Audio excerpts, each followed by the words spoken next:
Hello students, आज हम economics का जो चैप्टर चल रहा था उसका नेक्स्ट टॉपिक करेंगे।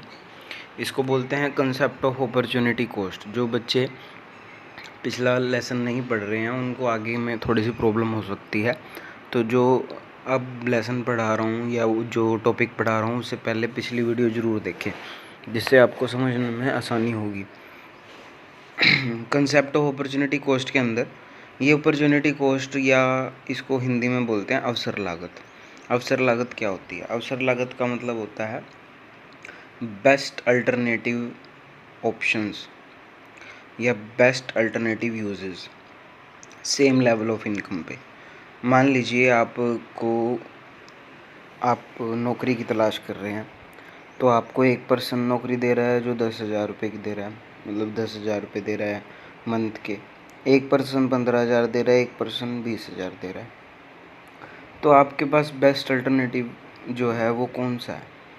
20,000 रुपये वाला। और उसके बदले में आप कौन सा अल्टरनेटिव छोड़ रहे हो, उसको कहते हैं 15,000 रुपये वाला। जो बेस्ट अल्टरनेटिव जो आप छोड़ रहे हैं उसी को अपॉर्चुनिटी कॉस्ट कहा जाता है। मतलब जिसको आपने लिया, जिस चीज़ को आपने प्राप्त किया, उसके बदले में कुछ ना कुछ आपने छोड़ दिया है, इसी को अपॉर्चुनिटी या अवसर लागत कहते हैं। वो आपकी अवसर हो सकता था।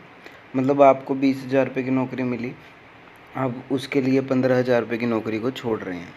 तो इसकी डेफिनेशन पढ़ लेते हैं। Opportunity cost is the value of next best uses for a economic good और रिसोर्सेज, और वैल्यू ऑफ सेक्रीफाइस अल्टरनेटिव। मतलब जो आपने छोड़ दिया, सेक्रीफाइस कर दिया, उस अल्टरनेटिव की जो लागत है उसको अपॉर्चुनिटी कॉस्ट कहा जाता है। इसमें बहुत सारे एग्जांपल्स दे रखे थे कि एक पर्सन को जॉब मिल रही थी बैंक में 10,000 रुपये पर मंथ, स्कूल में 6,000 रुपये पर मंथ, गवर्नमेंट ऑफिशियल में 8,000 रुपये पर मंथ। तो कौन सा बेस्ट है? वैसे तो 10,000 रुपये वाला है, लेकिन 10,000 से बाद में कौन सा है? 8,000 रुपये वाला।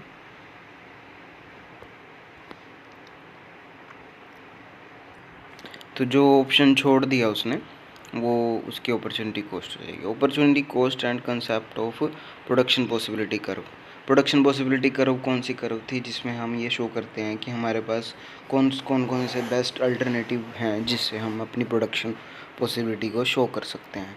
तो उसमें यही था कि दो प्रोडक्ट के बारे में था कि एक प्रोडक्ट को हम बनाते थे तो दूसरे प्रोडक्ट को हम छोड़ते थे। जितना हम दूसरे प्रोडक्ट की प्रोडक्शन को इंक्रीज करते थे, उतना ही हमको एक जो दूसरा प्रोडक्ट है उसको त्यागना पड़ता था, छोड़ना पड़ता था। तो अपॉर्चुनिटी कॉस्ट यही होती है कि आपको एक चीज़ त्यागनी पड़ती है दूसरी चीज़ प्राप्त करने के लिए। तो इसके लिए थोड़े से पॉइंट हैं जो आपको अजम्पशंस लेनी पड़ेंगी। अजम्पशन का मतलब होता है मान्यताएं। ये अजम्पशंस दे रखे हैं, 2 पॉइंट हैं आपके सामने। Production technique is constant. जब भी आप ये कंसेप्ट पढ़ोगे, जब भी आप ये रूल, एक तरह का रूल है, जब ये आप रूल पढ़ोगे तो कुछ अजम्पशंस पढ़नी पड़ती हैं, मतलब मान्यताएं हम जो हमको मान के चलनी पड़ती हैं। प्रोडक्शन टेक्निक इज़ कांस्टेंट, मतलब आपकी जो प्रोडक्शन करने की तकनीक है वो सेम है। मतलब आप अगर 2 प्रोडक्ट बना रहे हो तो वो प्रोडक्शन टेक्निक सेम रहेगी उनकी। रिसोर्सेज आर फुली यूटिलाइज, जो रिसोर्सेज हैं वो पूरे यूज़ कर रहे हो, ना कि कुछ बचा के रख रहे हो। नेक्स्ट है, ये आपको जो फिगर है, फिगर नंबर 11 में दिखा रखा है। फिगर नंबर 11 में देखिए, एक तरफ तो दे रखा है आउटपुट ऑफ व्हीट, एक तरफ लिख रखा है आउटपुट ऑफ ग्राम्स। व्हीट और ग्राम्स का आउटपुट दे रखा है। हम एक तरफ तो हम 6,000 किलो बना रहे हैं, एक तरफ 5,000 किलो बना रहे हैं। या तो हम 6,000 किलो बना सकते हैं या 5,000 किलो बना सकते हैं, हमारे पास रिसोर्सेज उतनी ही है। तो अगर हम 6,000 किलो बनाते हैं तो हमको 5,000 किलोग्राम को छोड़ना पड़ेगा। अगर हम 5,000 किलो बनाते हैं तो हमको 6,000 किलो व्हीट को छोड़ना पड़ेगा। तो ये मतलब एक के बदले में एक को सेक्रीफाइस करना पड़ेगा, तभी हमारा प्रोडक्शन हो सकता है। यही कंसेप्ट अपॉर्चुनिटी कॉस्ट का है। नेक्स्ट कॉन्सेप्ट है marginal opportunity cost. Marginal opportunity cost का मतलब होता है, मार्जिन का मतलब होता है चेंज।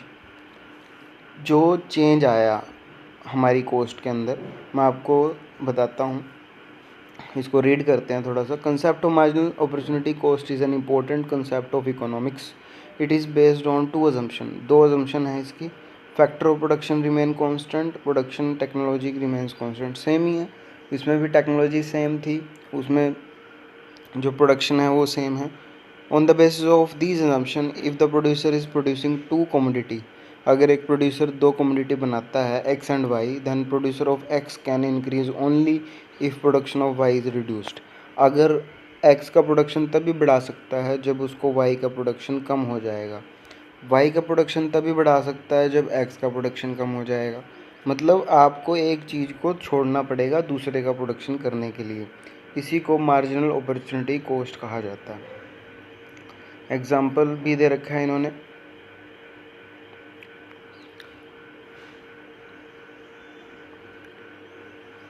कि 2 ग्राम और वीट हैं, 4 क्विंटल्स 10 क्विंटल्स प्रोडक्शन करना है। इन्होंने आगे एग्जाम्पल दे रखा है, देखिए फिगर नंबर 12 में वही सेम चीज़ है, बस वीट और ग्राम का प्रोडक्शन करना है। जो मार्जिन है, जो ये चीज़ दे रखी है, ये चीज़ ये मार्जिन में आ जाती है। मार्जिन का मतलब होता है चेंज, कितना चेंज हुआ, वीट का कितना चेंज करेंगे प्रोडक्शन, वीट का इतना चेंज करना पड़ेगा, ग्राम का कितना करना पड़ेगा, इतना चेंज करना पड़ेगा, तभी प्रोडक्शन मार्जिनल प्रोडक्शन हो सकता है।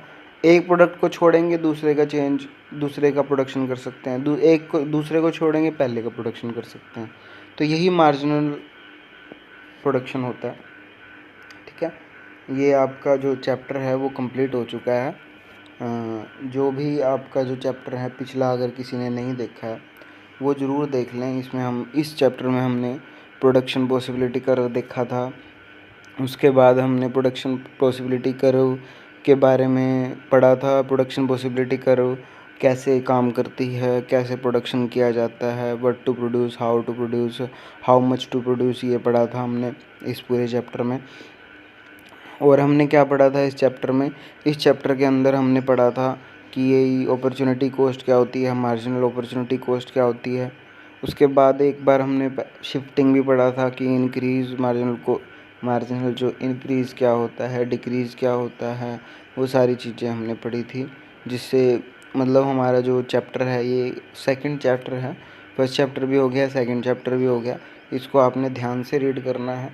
जितने भी आपके हैं लेसन, 1 है, 2 है, 3 है, जितने भी 1 है, 2 है, जितने भी 2 ही हुए हैं अभी तो आपको ध्यान से रीड करने हैं। जितने भी पॉइंट्स होते हैं ना वो ध्यान से पढ़ने हैं आपने, इसको समझने का। एक बार में नहीं समझ में आता है तो 2-3 बार में वीडियो देखें, 2-3 बार में वीडियो देखोगे तो आपको बहुत आसानी से क्लियर होने के चांसेस हैं। आराम से क्लियर होंगे तभी आपका बेनिफिट होगा।